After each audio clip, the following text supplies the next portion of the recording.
Gaya, I would like to ask you something. No? Why behind you is you're already 2017 para na-advance yung date. Can you turn around and show us the date of your birthday?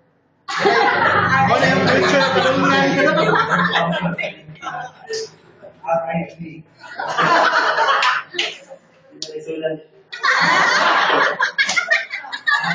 By the way, who is your makeup artist?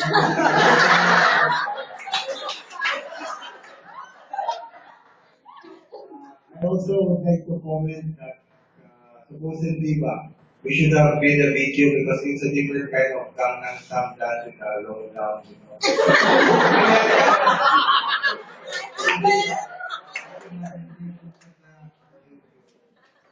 So, question ako is, what will you do if one of your guests while taking his or her breakfast na tukan siya sa inyong food?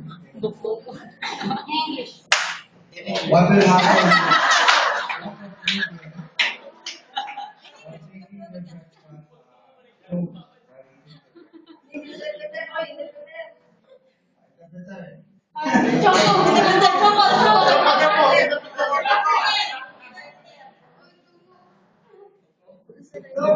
Ngayon sa akin lifesaver, si Jimo.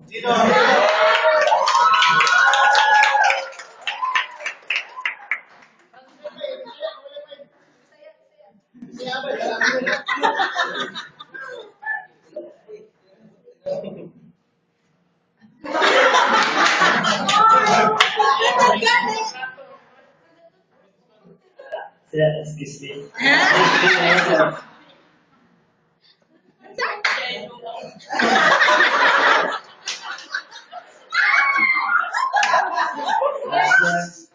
Excuse me. Because of the heart and drink the water.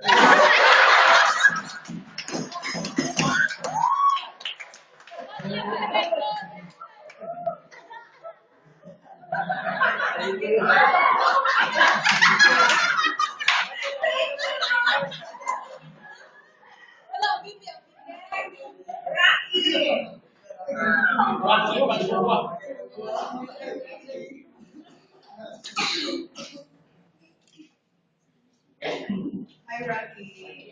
Good evening, ma'am. So, ang question is, seven years ka, di ba? Yes, sir. Saan niyo mo pag-explain sa customer reserve ka niya ang soup? Ano na yung soup is na ay langaw? Thank you for that.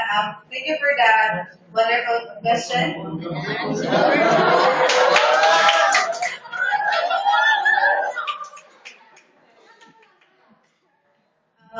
At first, I will get the soup. So I'll just apologize to the guests with the situation.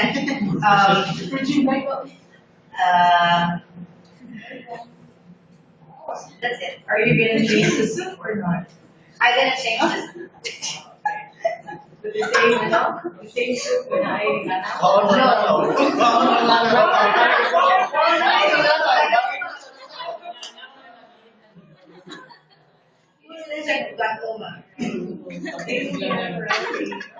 Thank you, ma'am. Next, let's go to the front office department. Rosanna.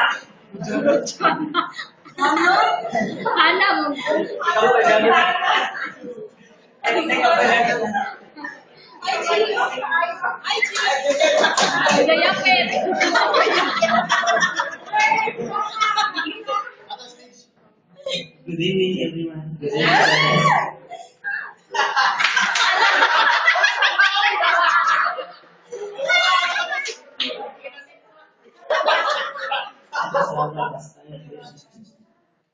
Good evening, Rihanna. Yes, ma'am. You're so sexy tonight. Thank you. You're so beautiful. My question is, you are in the front office, correct? How will you, if you're entertain or how will you welcome your guest since your guest is from, for example, from Agoda or from Booking.com? Then he came or she came late instead of she should arrive at 2 p.m. Yet she arrived at 11 p.m. Okay.